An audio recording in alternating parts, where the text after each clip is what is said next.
Okay, this is a stupid question. Okay, you can preface it with that. Does he know what One Piece is? Yeah, he said he's been watching it since he was a kid. No way! Oh my god. This clip never gets old. Hassan is acting starstruck. Are the Houthis, are they like Luffy? How do you say his name? You guys tell me. It's literally like talking to Anne Frank, basically. Okay, being able to talk to Anne Frank. Oh my god. In real time. He gets up and leaves his poor friend there in the trenches, taking Houthi terrorism propaganda to the dome. This poor guy has no idea what's going on. He's obviously not very savvy with politics. This man just left him. This poor guy. Like George Bush when he heard 9/11 happen. Friends, I hope you enjoyed this video. If you do, hit like, comment, subscribe. It really helps us out, and I appreciate everybody who does that. H3 is doing a sort of expose on Hassan. Oh boy.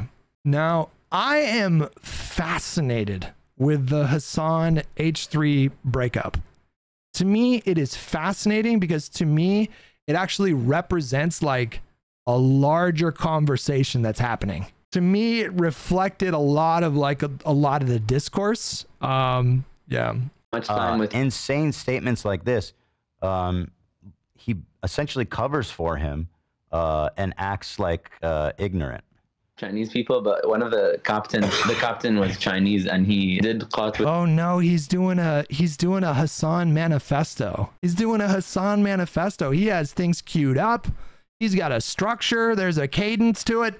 With them, and he danced some music with them, and he was vibing. So he likes him. Yeah. So I mean, what? Yes, he just admitted to being. So the context of this was this guy was talking about how they took over a Chinese merchant ship and took these. I shouldn't be laughing. Took these like Chinese merchants hostage, and Hassan was like, oh yeah, what was that like? And the guy was like, oh yeah, it was chill. We chewed on what was it called? What's that thing called that they chew on that gets them high? Bot? What's it called? There's like a plant or whatever. And he was like, yeah, no, we chewed on this plant. We were dancing and everything was fine. And Hassan starts laughing. And again, the context of this is like this guy, they took over a merchant ship like with guns and held people hostage. Like what are we doing laughing at this? Up a terrorist who's hanging out with hostages. That's literally just what happened. And Hassan knows it. That's why he's laughing a lot and trying to deflect. That's so crazy. Yes, it is. So they're just chilling with the captains? Like, I don't understand. You don't understand? Why would... Do you think anyone would just get access to hang out with, like, these hostages? Why would he be hanging out with hostages? I don't know. But Hassan does a good way of deflecting it and being like, oh, no, this is just funny, silly stuff. You know what I mean? Awesome. Moving on to the next part. Here's more terrorcore tweets, I like to call them, from our friend Luffy in IRL. There's a couple more for you guys to enjoy. This one is whatever. This one is the ships we bombed and sank. Okay, not him, because he's not a Houthi, but apparently they bombed and sank stuff. To every Zionist, I will put this into your stomach. It's him once again with an assault rifle, looks like an AK-47. Jesus Christ. So that's the second death threat he's made against Zionists. And of course, as we know that he loves in his songs, son of a Jew, we will kill you. There's a healthy distinction here between Zionists and Jews.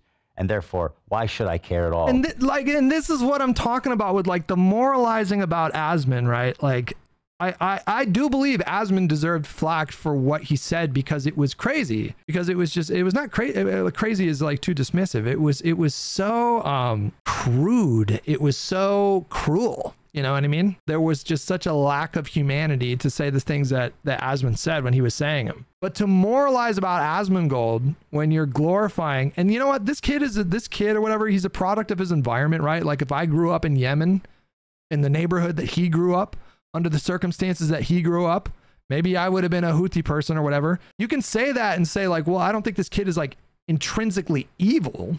I don't think he's inherently evil. I don't think he was born evil. But that doesn't mean that you should celebrate or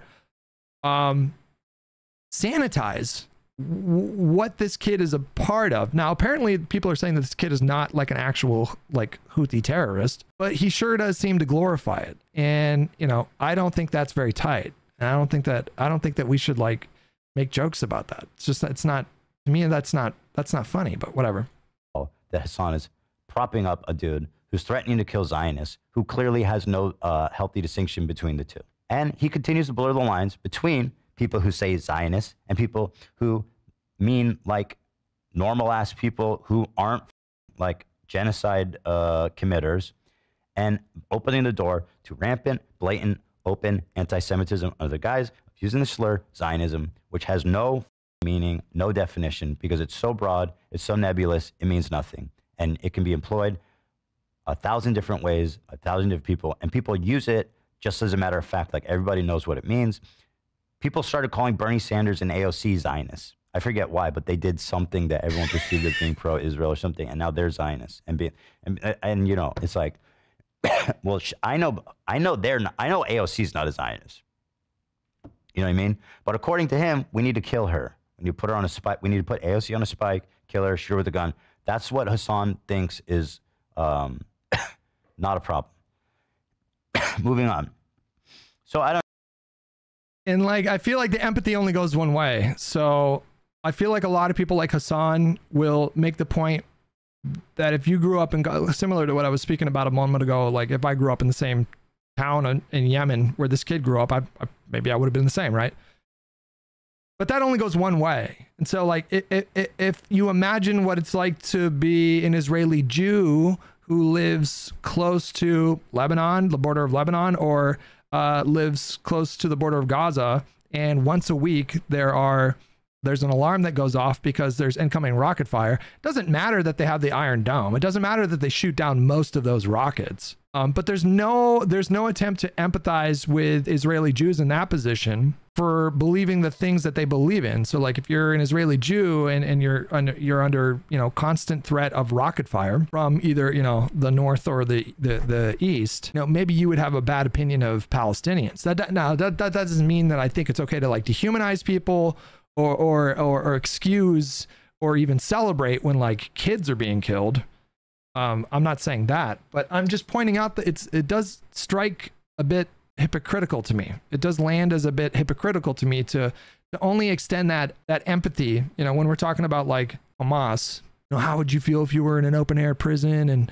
And Tahesi Coates, is that the guy's name? He was coming out recently in an interview where he said, if he was in the same circumstances, he doesn't know if he could have resisted the urge to be violent on October 7th if he grew up in those circumstances. But that doesn't go in the direction of like Israeli Jews that have been dealing with like belligerent and hostile neighboring states since its inception in 1948. They've just been under constant threat of invasion and obliteration from neighboring states. And there's no, that's why I say it's complicated and nuanced. Like there's no attempt to empathize with those people. Like, well, yeah, I mean, maybe I would feel the same if I was in that spot, you know what I mean? But what if you're not a Zionist? I mean, I just don't know what that means, When we're talking about Zionism, Zionism at its core, it just means that you believe that Jewish people have the right of self-determination. That's all that you believe that Israel should exist.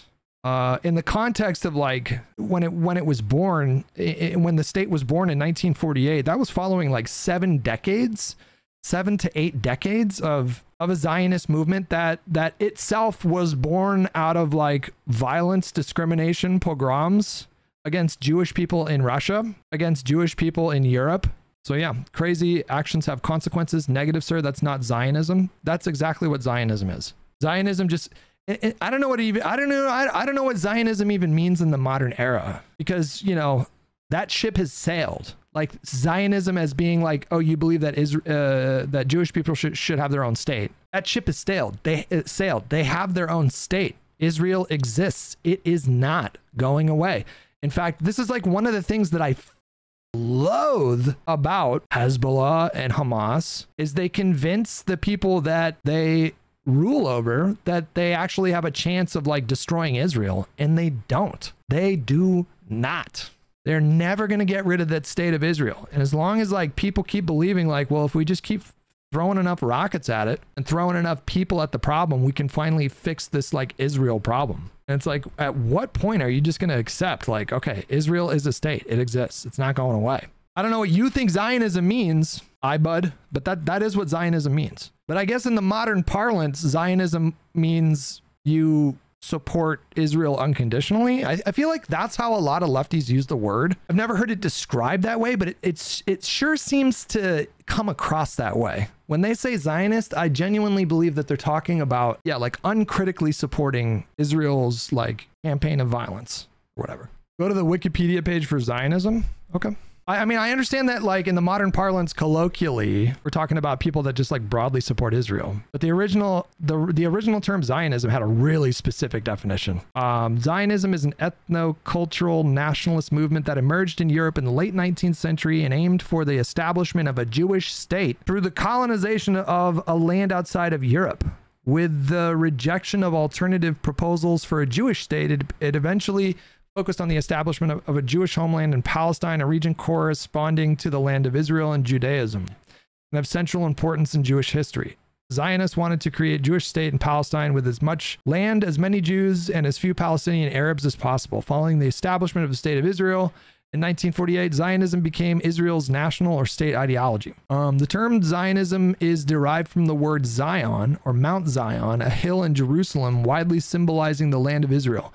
Mount Zion is also a term used in the Hebrew Bible throughout Eastern Europe in the late 19th century. Numerous grassroots groups promoted the national resettlement of Jews in their homeland, as well as revitalization and cultivation of the Hebrew language. These groups were collectively called the Lovers of Zion and were seen as countering a growing Jewish movement toward assimilation.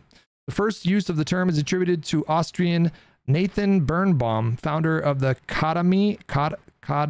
Kadima National Jewish Students Movement. He used the term in 1890 in his journal, Self-Emancipation, itself named almost identically to Leon Pinsker's 1882 book, Auto-Emancipation. That's what the Wikipedia said, buddy. I don't know what you think the term means. Like, looking back on the decision to do that, like, I don't support how it happened in 1948, but I also don't support like what happened to the indigenous people when Europeans colonized the Americas. I do think past a certain point, I don't know when that point is, but past a certain point, the matter is settled. Like, you know, I'm not happy that millions of Native Americans were killed either by, you know, violence or by disease, but I wouldn't be in favor of like a Native American militia like coming into my neighborhood and like pushing me out and trying to tell me to leave. You know what I mean? So yeah, it's a bit nuanced. Just wanted to make sure we're on the same page about what Zionism is, how it's defined, and the current state of Israel came to be. Oh my God. Wait, how much time do you have? Because this is a storied history. There's so much to the story. I think it's impossible to deny that this kid is affiliated, deeply involved with the Houthis. He's on ships. He's blowing up ships. He's hanging out with hostages. He's walking around with guns, combat fatigues. There's enough evidence, all right, to at least be like, hey, you know what? Let's not spike Zionists, okay? But no, his fans, here's what they do. They first call me a liar that the tweet's not real. Then, once the tweet's real, they say he's not a Houthi. So, also you're lying. There's no point to which reality catches up with these people. There's no point in which me presenting facts, disputable facts, will change their mind that whatever they're obsessed with is real and that me, a Zionist, is lying. That's the beginning and that's the end. When people talk about like, okay, well, they don't want any ethno-states, it seems like they're really heavily picking on one country in that region because they are not the only ethno-state in the Middle East. But why is it that all of people's like the problems that people have with ethno-states, they talk about it as a matter of principle, but they only talk about Israel in the context of the Middle East, where there's several ethno-states there. So, you know, it's just, it rings a bit insincere to me, I would say. Maybe, and then I see people, the next part of the argument is this. So, you're lying, it's not a real tweet. Okay, it's a real tweet. Well, he's not a Houthi. You're lying about that. Okay, fine. He might be affiliated with Houthis, but Houthis are actually awesome. I've seen Hassan say that a lot, and I'll show it to you as I move on. Houthis are awesome. I've even heard people, the likes of Norm Finkelstein, saying that they should be nominated for a Nobel Peace Prize, the Houthis. Jesus. And Hassan very much is a fan of the Houthis, which I'll show. Let's start with the Houthi flag. Here is their official flag of the Houthi terrorist organization. It says, Allah Akbar, death to America, death to Israel, curse the Jews, victory to Islam. It's like something out of Borat. This is their flag. This is their pirate flag. What do you call it? There's a name for that. Whatever, it doesn't matter. It's their pirate flag. Or South Park, yeah. Now again, a Jolly Roger. Thank you guys. Now again, death to Israel, curse the Jews. Not a great distinction between Zionism and Jews. And this is basically their flag. So, I mean, this is yeah, but you gotta analyze this through the lens of the material conditions on the ground. So there's all this effort to like sanitize this stuff. It's like, well, you know, but again, like none of that empathy is extended to Israeli Jews that are interested in their own self-preservation and their own safety. Like none of that. And again, none of this is to say that everything that Netanyahu has done so far is justified and the way that Israel has prosecuted this war is fine. And, you know, I'm not saying any of that, but there is a nuance to this conversation. And the problem is like the subject matter itself is so incendiary that it's almost impossible these days to have a conversation about this topic that doesn't devolve into like shouting matches within 2 minutes. Okay. Really tricky these days. Equal to people who are trying to tell me like Hamas revised their charter in 2016. So therefore they no longer want to kill Jews. It's like, give me a break. You would never run this kind of defense for the obvious dog whistling that you see by terrorist organizations. Yeah, it's absurd. If it was about any other minority group. Yes, true. You know, they changed their, actually, they didn't change it. They added a new chapter. They didn't even change the original charter. It still stands as it is, unedited. But they added like a new chapter that's like, actually, we don't hate Jews. We just hate Israel. In 2016, when they realized how important the information warfare was happening online, on TikTok, on Twitter, and of course they were right. We can all see that they've been very successful in that, in spreading that. It's gone all the way up to Hassan, which is now accepted form of discourse that Hamas somehow doesn't hate Jews because they up. Anyway, besides the point, this is the Houthi flag. Thank you. Up next. Damn, this guy put together a whole binder of talking points. The Houthis were in the news for sentencing 13 to public execution on homosexuality charges. There's a common theme here. And then, of course, like the common retort to this is, oh, so this means that we just get to bomb them into oblivion? No, that's not. I'm not saying that, but I think it's okay to criticize a group of religious extremists for doing something like executing homosexuals. Why is that off limits? Like, why can we not talk about how that's fucked up? That's like wildly fucked up. And that's like, it's hard for me to like connect those dots of like leftists that talk about liberation, like a people's liberation, like a global liberation movement where people can be free to be themselves. And then they whitewash like stuff like this, you know, it's insane. Houthi controlled Yemen. Here they are doing a Heil Hitler.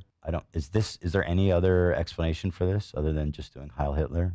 Taking an oath of allegiance to the Houthis. Do Houthis Heil Hitler? I mean, the Houthis are explicitly anti-Semitic, so I don't know how else to interpret this. Maybe it's just a coincidence that the guy in their flag right here that says curse upon the Jews is doing a Heil Hitler. But at any rate, they're executing gay people publicly. That's not cool. Pretty not tight, yeah. They are taking boats indiscriminately. Another talk about you hear about these terrorists is that they're only targeting Israeli-controlled ships. And then hook up on Grindr without telling anyone? Is that what Western chauvinist fascists do? Affiliated with Israel. In fact, Houthis are taking boats indiscriminately. They are terrorizing the entire sea there. And once again, a huge number of these ships have nothing to do with Israel. Here, it's an excerpt from this BBC article. The Houthis initially said they were attacking ships connected with Israel or headed to or from there. However, many... And then they just started doing it to whoever came in their path. ...of the vessels have no connection with Israel. Major shipping companies have stopped using the Red Sea, through which almost 15% of global seaborne trade usually passes, and are using a much longer route around southern Africa instead. So, once again, people run defense for the Houthis, Hassan included, saying, as I'll show you later, that they only target Israel ships. It's not true. Not only that, they board these ships, they take hostages, and then, guess what? They disappear. We don't even know where the f they are. They kidnap people. None of them Israeli, by the way. And apparently they hang out and have parties with this cute youth Houthi kid. But other than that, we don't know where they are. We don't know what they want. We don't know if they're alive. And it's just a fun game we like to play with the good guys over at the Houthis. Here's a CNN article about them imprisoning shipping crew hostages indefinitely. Let's take a look here just for your enjoyment. Hope is fading for imminent return of the international crew of the cargo ship hijacked by Houthis in November. The senior Razzlecopter was 7 months. Hey, Hutch, we debated on Twitter back in 2019. I used to be mostly conservative. Now I'm definitely more of a left-leaning, especially nowadays, centrist. Thanks for fighting the good fight. You helped convert me with facts and data. It can happen to others too. Love what you've been doing recently. Oh my God.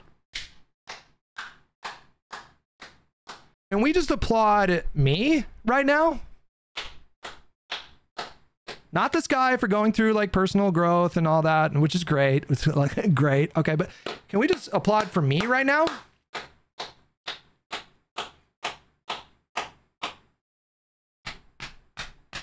Well done, self. We converted one. After I made a video saying, don't try to convert people. Well, in fairness, I said, don't try to convert your family, is what I said. It's probably not going to happen. In all seriousness, thank you so much for the resub, and your words mean a lot to me. I appreciate that. It makes me very happy to hear that. So they've taken a ton of hostages, none of them even relevant to this conflict, and they are holding them indefinitely, and nobody knows what's going on with them, if they're alive, if they're dead, if they're being treated well, if they're being mistreated. It's a mystery. Yeah, but they're anti-West, so that's fine. They're probably trying to shake down countries, sell back the hostages, or you know, just, I don't know.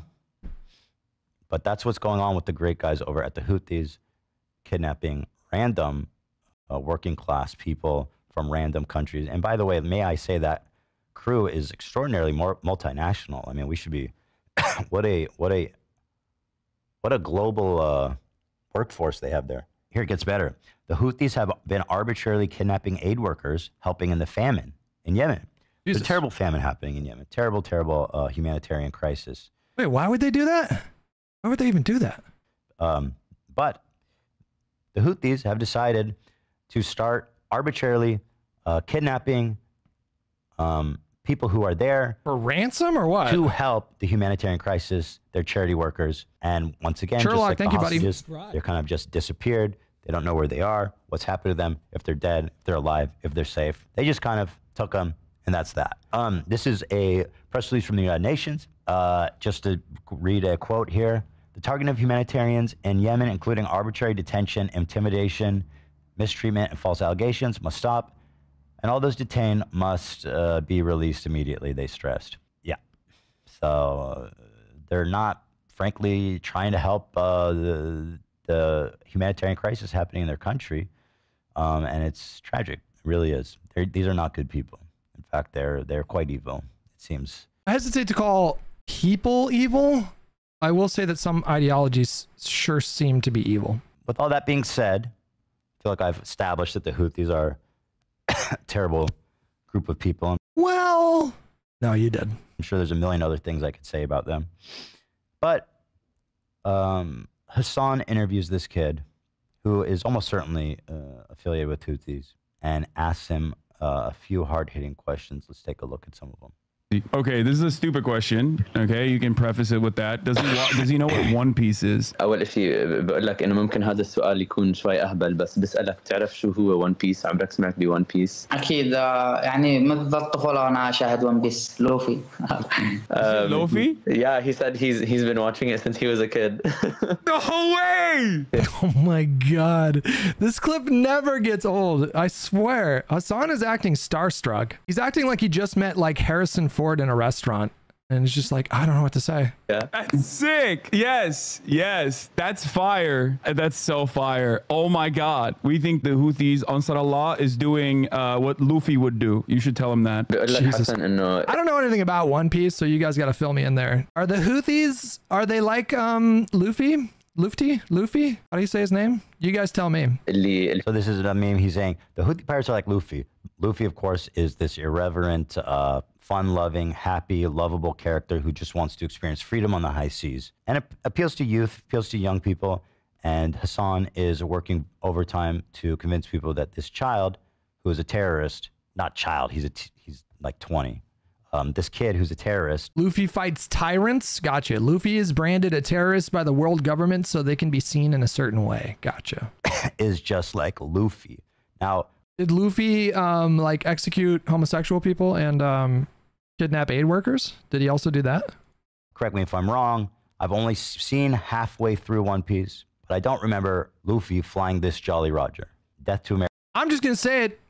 Anime is for kids. You're grown-ups now. I will say the Terminator anime on Netflix is pretty good. That was pretty good. And then Cyber Runners on Netflix is pretty good too. That one's okay. But apart from those, what are you doing with yourselves, okay? You're grown-ups. I know my demographic, okay? It's called hentai, and it's art. How did you have that Tangia perfectly queued up for that moment? Wow, that might be the best deployment of a Tangia in this stream's history so far. That was perfect. No, there's a Terminator. There's a Terminator anime called Terminator Day Zero, I think, or something like that, on Netflix, and it's pretty good. It's pretty good. America, death to Israel, curse to the Jews. That was not on his Jolly Roger. But once again, there's time. There's time for it to. If you get emotional in video games, but then turn around and on anime, like what the, you know, like I'm trying to remember what was the first game that made me feel like really emotional. It was Last of Us 2. That's what it was. It was Last of Us 2, and then like I don't know if I got like emotionally invested in Last of Us 1, because there was like a solid 10-year stretch for me with gaming where I think like the only single player game that I played really was like BioShock Infinite back in 2013 or 12, whenever that came out. I don't remember getting emotional for that game. And then for like 10-year stretch, it was just like bing, bing, boom, boom, bang, bang, you know, like bang, bang kind of video games, like online multiplayer video games. It wasn't much for stories. And then it was during the pandemic, Esme was trying to get me to play Last of Us for our whole relationship. And then, so it was like 5 years into our relationship during the pandemic when we had like a lot more time. I finally played that game and I really loved it. I loved the gameplay systems and stuff. And I got a little bit invested in the characters, but it was Last of Us 2. That was the game that made me like feel intense emotions. And then after that, it was God of War Ragnarok. That one made me literally cry. Like, I think I was playing it on stream. I'm pretty sure I cried on stream playing God of War Ragnarok. That game hit me in the fifis. Oh my God, it hit me in the fifis. I love Ragnarok, man. I feel like we don't talk about that game enough. That game is so fucking good. To change. Apparently, there's a big tone change in the second half. You know what? I'm more. So the part that made me cry in Ragnarok, and it was because I was like grieving at the time, but it's a flashback, I think, or it's a dream sequence where Kratos is with what's his wife that died? What's her name again? Not Freya. They're having a Faye, that's what it was. Yeah. They're having a conversation and she hits me with a line about grief that I was not prepared for. She hits me with this line about grief that just like, as soon as she said it, I was like, the culmination of love is grief. I got goosebumps just saying that. The culmination of love is grief. And yet we love despite the inevitable. We open our hearts to it. I was like, I'm sitting here playing the game. Just, oh my God. It hit me. I was like, dude, that's so true. It's so true. It's so goddamn true. And then I don't want to spoil the game for anybody who hasn't played it yet. Hutch. Sometimes I forget my dead wife's name too. And then I don't want to spoil the game for anybody who maybe hasn't played it yet. You should definitely play those games. They're great games. They're really good. But there's a funeral that you can go to after the main story of Ragnarok. Like, so you beat the game and then you sail to this one spot. There's a funeral for a character that dies. So spoiler alert, somebody dies. At least one person dies. And that funeral definitely made me cry too. Definitely. And it's like, why, you know, and I'm crying and it's these like digital characters, you know, these like essentially these like cartoons, you know, and it's making me cry. So like, I don't know, maybe I need to have my mind open to anime.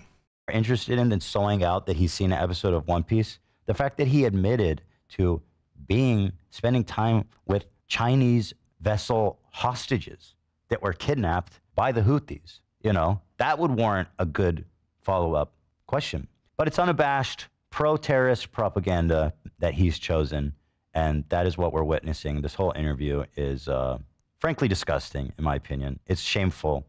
Twitch should be ashamed. I don't know how he continues to show terrorist propaganda. It is quite alarming, and I genuinely don't understand it. And that's not even the worst of it. We'll continue. This is from yesterday. Yesterday, okay? He compared this kid to Anne Frank. Jesus. Did he really? Let's take a look.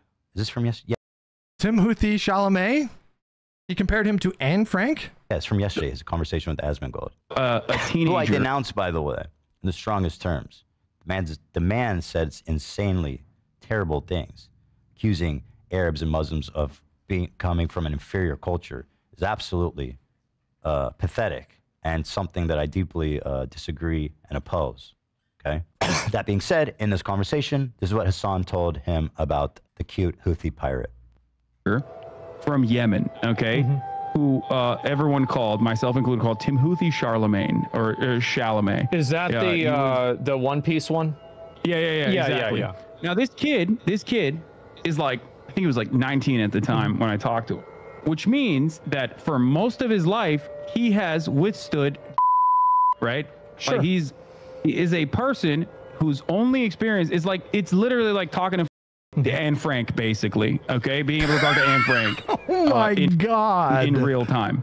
Once again, bro, did he really say that? Oh my goodness! I find this comparison obscene, insidious for a few reasons. Obscene.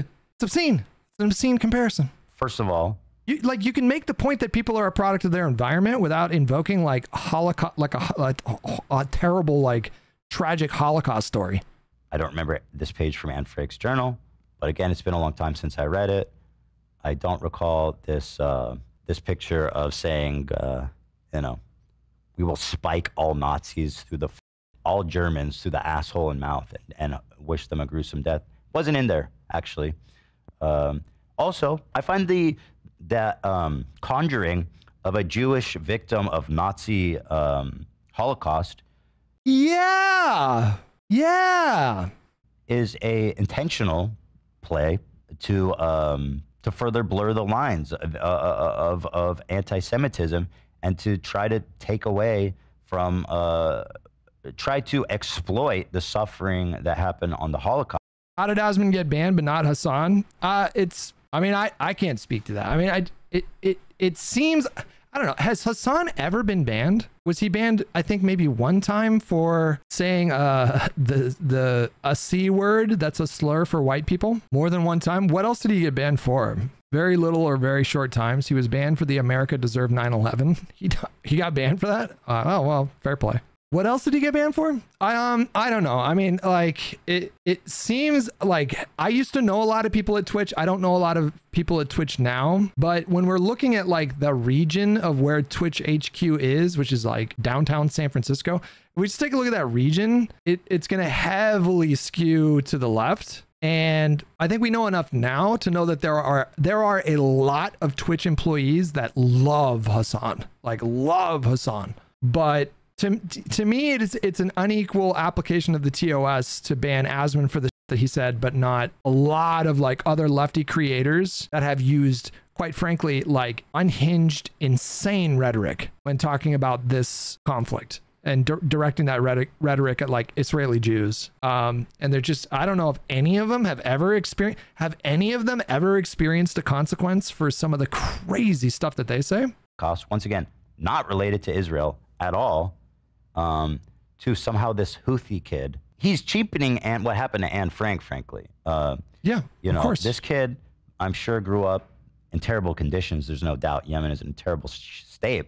However, we cannot. Didn't Hassan say another October 7th should happen? I don't think I ever heard him say that. And in fairness to Hassan, I've never heard him celebrate October 7th. What he does with October 7th is he will sort of like rationalize it, and he usually rationalizes it by saying, well, what did you expect to happen after decades of what he describes as like apartheid and being and being sieged?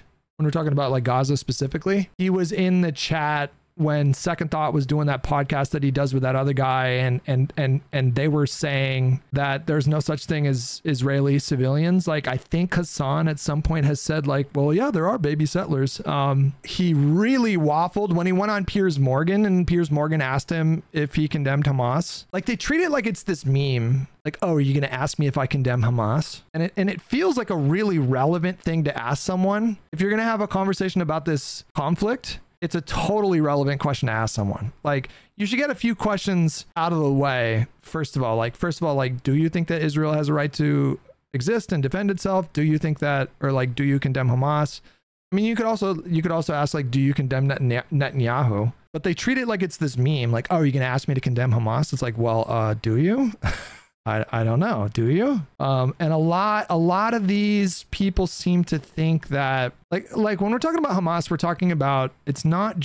not just talking about like a group of like resistance fighters, you know, fighting off their invaders. We're talking about an organization that is driven by religious extremism, and it is explicitly anti-Semitic, and you know, if you're going to condemn members of the Knesset, for example, like Ben Gvir or whatever, if you're going to condemn like these ultra nationalist members of the Knesset or members of the Likud party in Israel for having insane deranged rhetoric, then you do need to save some of that smoke for Hamas, right? There's a lot of blame to go around in this conflict. A lot of blame across many decades to go around during this conflict. But because there are more Palestinians dying in this conflict than died on October 7th, some people take that to mean that you shouldn't talk about any of the stuff, like the bad stuff with Hamas. Like, that's like off limits. Like, well, there's bigger fish to fry right now. Look what Israel's doing. And I just think that this is a really, it's an analytical framework that makes no sense to me. To make moral judgments based alone on body counts is quite insane to me. Like, if the United States had been responsible for more German deaths than Germany was responsible for America, like, actually that might even be true. Did Americans kill more Germans than they killed us? I don't even know that. That's a good question, actually. Like, if Americans had killed more during that conflict, would we apply the same standard there? Like, it's just like, I don't think we evaluate these things based on body count alone.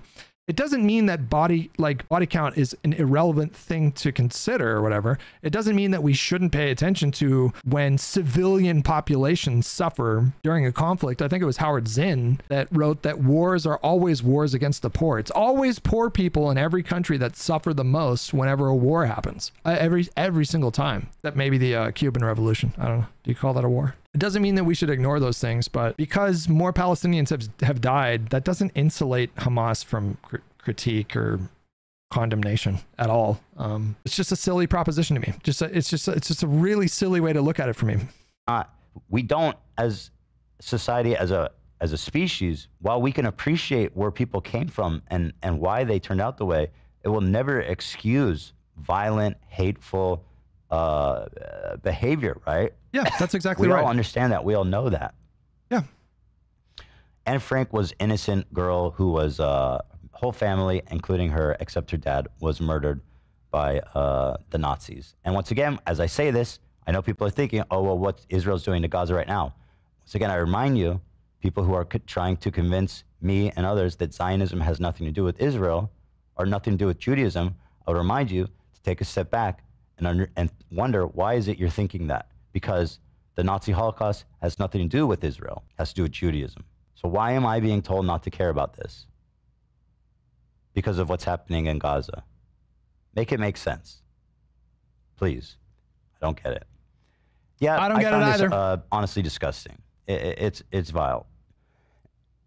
And doesn't make sense to me either. And frankly, he should be ashamed. And frankly, again, Twitch continues to allow him to spread terrorist propaganda. Or when people call what's happening in Gaza right now another Holocaust, it's like, bro, like it's bad. No doubt, it's bad. People are suffering. Too many people are suffering. Everybody wants an end to this conflict. Everybody. Well, not everybody. There are some like hardliners on both sides that want this conflict to end with total defeat for the other side. But I think like most rational, like morally sound people see what's happening and they just, they want an end to it. But to call it a Holocaust on the level that the Jews experienced in World War II is a bit much. That's a lot. That's a lot to unpack there. With impunity, without even seemingly a warning. Here he is showing 2 weeks ago. This is once again recent. Really, Hutch? Yeah, really. I mean, when we're talking about World War II and the Holocaust, we're talking about Jews that were rounded up, tossed into ghettos, and then thrown into trains to work in concentration camps to the death, and were systematically exterminated on the order of 6 million, which represented, I think, what percentage of all Jews were killed in World War II during that time? Wasn't it like 75, 80% or something like that? That's you can have respect for, and you can empathize with like the people living in Gaza right now without drawing a parallel to the Holocaust. It's just not the same.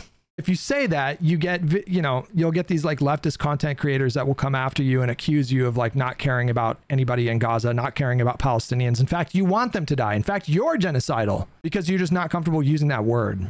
And to me, at that point, it's like what is the conversation even about now? Like, we're not even talking about Palestinians. Now the conversation is just you screaming at me and calling me a genocidal murderer, as if that's going to make the situation in Gaza any better.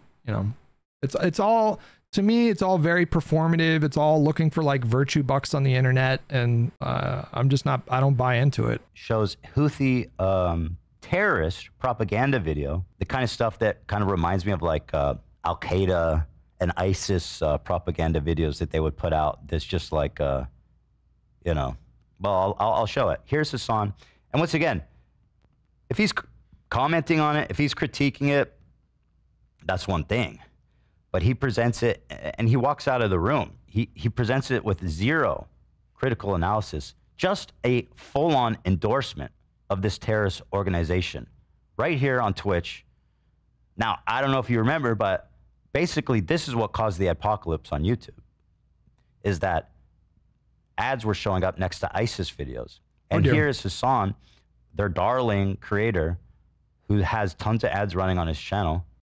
Shout out to PewDiePie. PewDiePie, a single man. Wait, I shouldn't be shouting him out. I'm not literally shouting him out. A single creator 10 years ago had a gamer moment, we'll say, on a live stream, and then tanked everyone's CPMs, clicks per melee, the amount of money that you make per 1,000 views. One guy went full N-word on a live stream one time, and then everybody saw every creator on the platform saw their revenue drop by like 50% for like a month or 2 or 3 months. I don't know. It was a long time. That's actually wild in retrospect when you think about that. Showing to his audience who is willing to receive everything he's saying without much critical thought. He was a part of what killed Machinima? PewDiePie? No. What killed Machinima was terrible decisions that they made.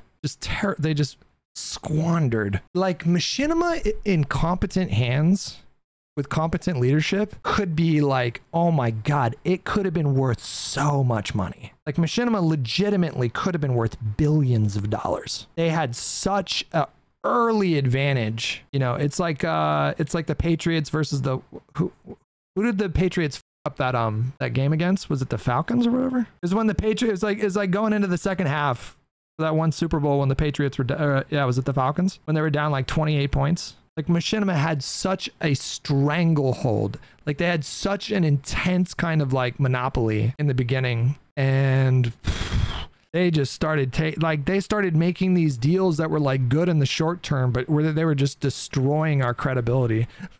We got to a point on Machinima Respawn where they were uploading 30 videos a day.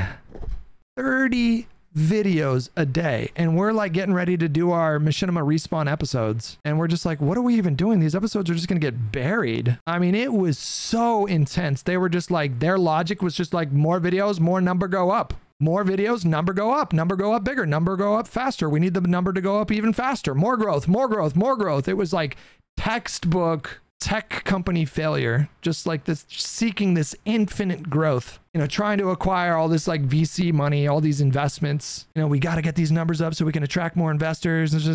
And they just killed the product. They just killed the product. They murdered that product. They murdered it, man. They just brutally murdered Machinima just with these stupid decisions, man. I'd be like behind the scenes, like trying to fight the good fight. Like, guys, like I remember when the G-Unit fake nuke video went up, and I went downstairs. I'm like, guys, like this is fake. It's not real. It's fake. Like the longer this stays up, the more it hurts our credibility, because I was getting for it. They're like, people were tweeting me like, why did you guys upload that? Like this is, and then he was getting lit up in the comments. It was like a 99% dislike ratio. And I went downstairs. I remember the conversation. I was like, guys, this is a fake video. Like it's so obviously fake. We can't have this up. And you know what they told me?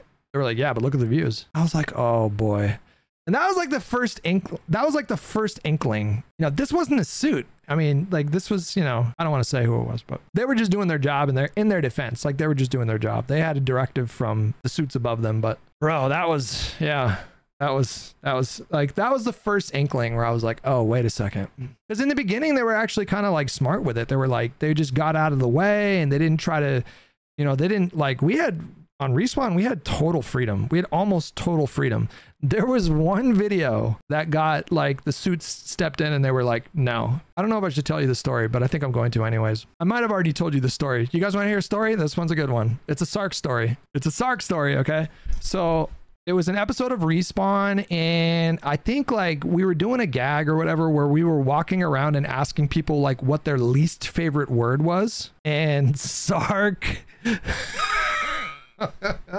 It goes to Sark and he goes, you know, I just hate N-words. But he didn't say N-word. And then he paused for a second and he was like, yeah, I just hate that word. And the boss, like, we had to call the boss in to get approval for that one. So the boss comes in and the boss laughs their ass off. Like the boss just like starts cracking up, like uncontrollably laughing. And they were like, absolutely not. We're not doing that. Oh my God, man. It was like, that might've been the funniest thing that Sark ever did. He was just so like, bro, he was just like, I legitimately think Sark should be a movie star. I'm not even kidding. A sitcom star or a movie star. Like, I'm not even kidding. Like, I think he's that funny. Destiny makes, Sark makes Destiny look tame with his language. All right, sorry. Anyways, we're back to this. No offense, but at least to the ones that were in the subreddit calling me a liar, that Houthis are awesome. Yeah, like we took that 2 weeks ago. Deal. You did? Oh yeah, me and XQC both. Oh no, damn, yeah. Nice. Yeah, we did. I'm sorry, I needed the money. Oh, you want to see a Houthi musical? Sure. These were the people that the Saudis were killing, by the way. Zach, just so you know, these. Sorry, the sound pack is falling off here. It's falling off. I'll just put it on the table. Okay. Actually, it's fine. This poor guy. Hassan just walks up and leaves the room. This guy's like, what is he involving me in? Yeah, that's fine. Musically gifted individuals. Yeah. Okay, I'm sorry, I need the money, guys. I'm gonna grab my food. Yeah. And then he walks away. Let me read the words for you to enjoy. Money, guys. Now, once again, I feel that we should throw up. We disavow this video, Nate, because on YouTube, they actually don't allow terrorist propaganda videos to play. And I want to make it very clear that I actually do not condone this. I think these guys are terrorists, and they're dangerous, and this is dangerous propaganda. Oh, am I going to get hit? I'm watching it for critical reasons. Is it up, Nate? Yeah, throw that up when I watch this, because frankly, I'm risking my ass watching this clip. Yeah. The Houthis. Okay, I agree. I just considered this graphic down here. It applies to me as well. So he introduces it as a fun Houthi musical. Okay, I'm sorry. I need the money, guys. We do not care. We do not care. Make it a major world war. Great. Good messaging. Shooting, their heart longs for master rifles and assault rifles. Very good. Very cool. Market Liberal just raided with 1 douchebag. What's up, guys? He gets up and leaves his poor friend there in the trenches, taking Houthi terrorism propaganda to the dome. And I've seen this clip, man. This poor guy has no idea what's going on. He's obviously not very savvy with politics. This man just left him. This poor guy. Like George Bush when he heard 9/11 happen. You know what I mean? By God, I forbid myself this life. Ask your excellence in your height. They're showing what's his name? MB, the king, the new guy of Saudi Arabia, the crown prince. Apparently they want to kill him. There was a war there, and they want to kill him, so that's why they're showing him. MBS? Yeah. This guy, bro, this guy. Yeah, he's just talking about their military campaigns, and this poor guy, I wish I had this at a higher quality. See. This poor guy is like, what the hell is happening? Oh my God.